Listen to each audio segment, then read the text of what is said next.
was like, I was gonna beat their ass and stab a couple of them, but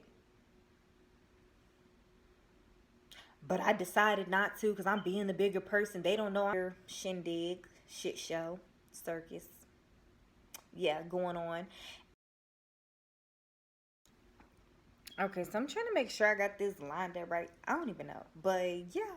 So we're going to the next story in the Crown Royal Chronicle. And this is story number 4. um and I know y'all are probably like, are you binging these? I'm binging these because I'm wide awake. So if you've seen the title, you're like, what the fuck? And it just is what it is. And I'm going to get right into the story. Make sure you like, comment, and subscribe. So, as y'all know, I was dating Crown Royal as a kid, leading all the way up to college. And we had a little 3-year shindig, shit show, circus, yeah, going on. And this story takes place in Georgia. So, those of you that watch my videos, y'all know this means that I was visiting him. So I was visiting him, and he was on this particular day. He was at school. I was bored as fuck. I put on some clothes. I got fine as hell, and I went outside to sit on the porch and wait for him to come home.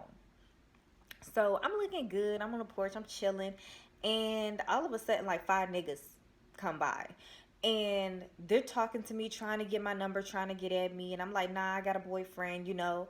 Letting it be known. How loyal of me, when I could have just gave my number to the finest one. What the fuck was wrong with me? Like, I did not. I should have been young and enjoying the hell out of it. But anyways, I wasn't that kind of person. So yeah, I'm like, nah, I'm just turning them down, whatever. They're still trying to holler, still trying to get my number. And eventually they end up walking on and going through the cut, leading out of the cul-de-sac to the front of the neighborhood so they can head out the neighborhood. I'm like, whew, because I thought I was about to have to go in the house. So after about 45 minutes of me sitting on the porch, he comes home and we're hugging and stuff. And, his friends from school are like, oh, your girl over? He was like, yeah, this all me, bitches. Um, so I was like, oh, I wanna chill. So we're chilling, we're playing a game and stuff, and he gets hungry. He goes to his sister and he's like, hey, what we gonna call her?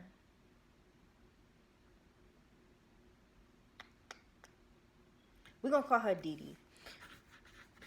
Let me write that down. So he goes to Dee Dee and he's like, we getting ready to go and get some wings. You want anything? And she was like, oh, now y'all want to get me something? Still throwing little slick shots like she did here and there. And then we'll pretend that it's a joke and everybody can hear the attitude. The fuck? So he was like, yeah, now tell me what you want. I'm serious. And so she told him what she wanted or whatever. And we started walking. As we're walking, y'all, this was a long ass walk up the main road of Stone Mountain to this little chicken spot. And this was like the Jamaican side of Stone Mountain. So I knew the chicken was about to be fucking fire, so I didn't care. And we're walking and we're walking. He's showing me, he's like, hey, there's the rag. There's where the parking stuff is, but it's kind of like deep through the woods or whatever. I'm like, okay, okay. And so, and don't get me wrong, me and him had a lot of good times, so don't let that fool you. We had the relationship may have been more bad than good, but being honest, he was an amazing friend. We should have never dated. Should have never got that far. And yeah, that was just stupidity.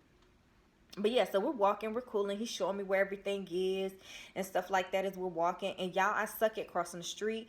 Even to this day, I don't know how to cross the street. I just run and hope nothing hits me. And even when I'm using the little white man, I still be about to get hit. Like, this is Georgia. People don't really give a fuck. And if they're in the middle of running a light and they got to take your life, they're going to take your life. So I be really scared crossing the street, period. So we almost got hit 2 times by cars turning right at a red light, knowing good and well pedestrians have the right of way, but you know how bitches be. So anyways, we end up finally crossing the street and we had to run to make sure we don't get fucking smashed because all of a sudden a whole heap of cars came. We get to the chicken spot and I feel like I was beautiful then more beautiful then than I am now, but I think it's honestly my confidence. And like I told you, I'm not insecure, but I kind of like compare myself to myself sometimes, making myself feel less confident.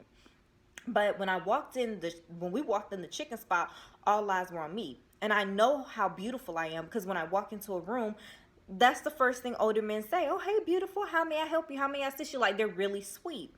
Pretty privileged. And now I'm so like withdrawn and introverted from people. I honestly be walking like trying to keep my head down so nobody notices me. And I like it that way. I kind of miss my confidence, but I kind of like being unseen. I don't know. But yeah, moving forward. Okay, so I figured out how to put it into words. Basically, I've developed social anxiety, I guess, as of recently. So I used to be one of those individuals that could walk into a room and command the room, but now I prefer to walk in invisible and unseen. And I know that sounds so bad, but it's true. But I do miss that. And it was the confidence I had and the lack of giving a fuck what other people thought that gave me that ability or that stride. And I do miss it because I feel like it's something everyone should have. Forward. He's like, hey, beautiful, what can I get you? Immediately addressing me and what I want. So you guys know I'm indecisive. I was like, give us a minute. So another couple walks in. He takes their order, takes the people after them, and then I've made up my mind. And at that point, Crown Royal was like, have you made up your mind yet? We've been in here for 30 minutes. It's getting ridiculous. It's been a long time, but not like mad, but like getting hyped for no reason. I'm like, I know what I want. And y'all, when I told him I wanted 15 lemon pepper wings, he was like, that's the same shit you always get everywhere. So basically, it was like I had us waiting a long time for no fucking reason just to get my usual. Like, I ordered that. He ordered something else, something completely different. And dude was like, okay, well, your wings will be ready in about 30 minutes. Fine with me.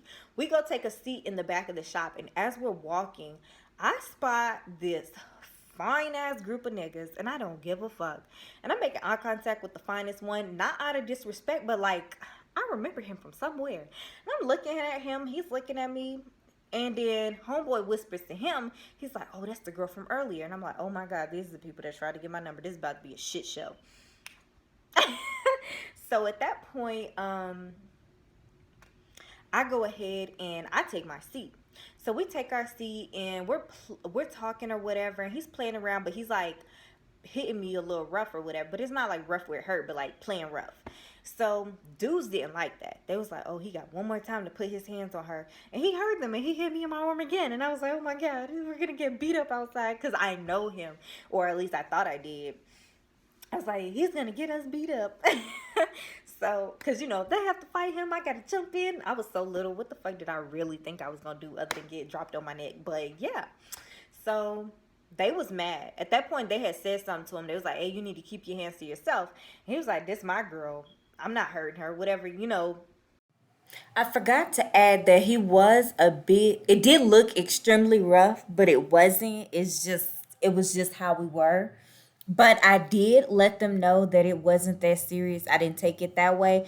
But once the communication between us and them stopped, they started making like these comments, and we could hear them about how, basically they had tried to talk to me earlier and I ignored them, and they started talking shit about my boyfriend afterwards. And they was just going on and on.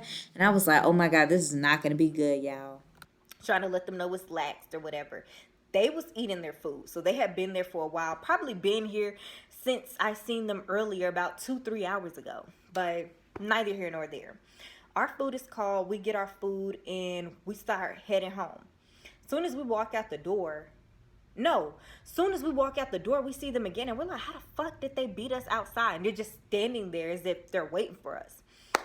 And so they came up to him, confronting him. They was like, hey, you putting your hands on her, why don't you put your hands on me? And so after they called themselves checking him about putting his hands on me, which they already knew wasn't an issue, they was trying to make it an issue. Then they started talking shit to him about, who he is, what he was dressed like, what he looked like, and talking about how they was going to beat his ass, how they can take me from him, how he can't keep me, blah, blah, blah.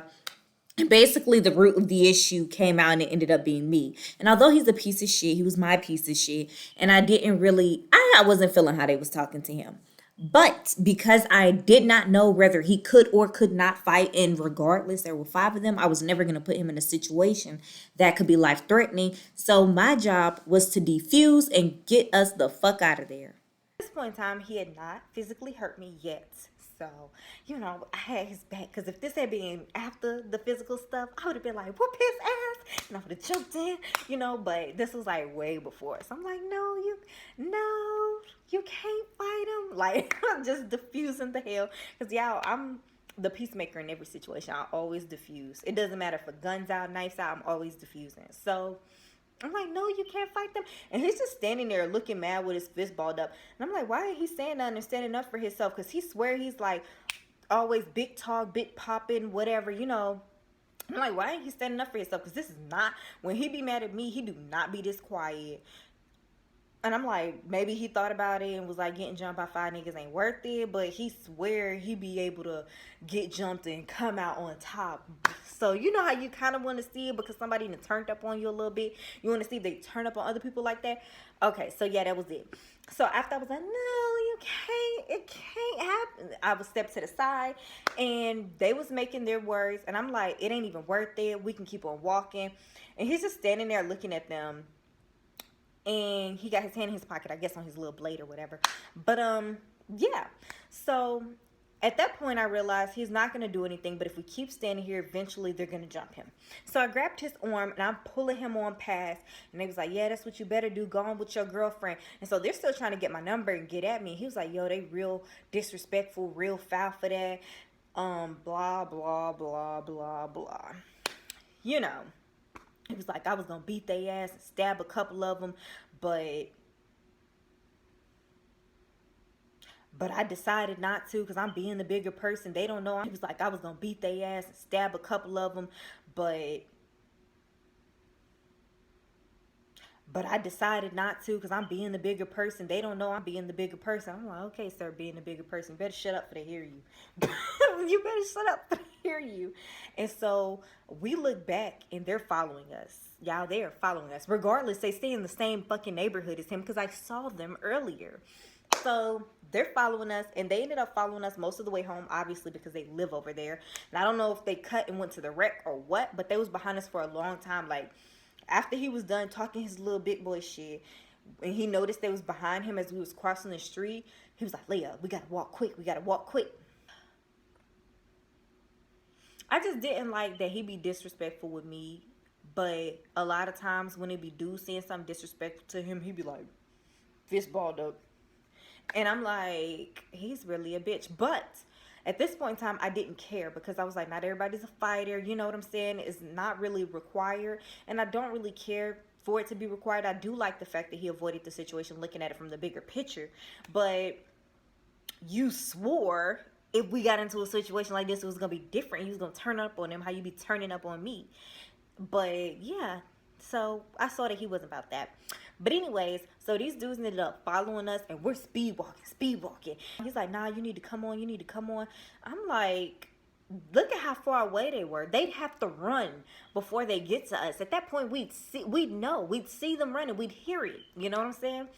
So we're walking calm, cool, and collectively. At this point in time, they're still following us. He was like, hey, I don't want them to know where I live, so if it come down to it, we'll have to keep walking past the house. And I'm like, okay, that's understandable. It'll be stupid for them to know where we live, but they already know where you live because they saw me earlier sitting on the porch, but I'm not going to say that right now. So I keep calm, and all of a sudden, they just disappear. We look back, they're gone. They've disappeared. So these dudes literally ran us out the fucking chicken shop. And it was embarrassing. It was embarrassing because when they made little comments in the shop, he said nothing. I didn't like the fact that he didn't stand up for himself, so it made them feel like entitled to follow us out the shop. But out the shop, I definitely understood why he didn't say nothing. Because, baby, who about to die? Okay. But yeah, that was the story of us getting ran out the damn chicken spot. Well, technically, we got ran out the Stone Mountain Plaza, being honest. The whole plaza. It wasn't even just the chicken shop. And y'all, the situation was so weird because the more I was diffusing the situation, the more aggressive they got. That's when I was just like, I have to shut the fuck up. And we just gotta walk away because the more I spoke and he didn't, the madder they got, or the more comfortable they felt. And then I was like, I don't want to put him in any kind of predicament. So let me just shut the fuck up.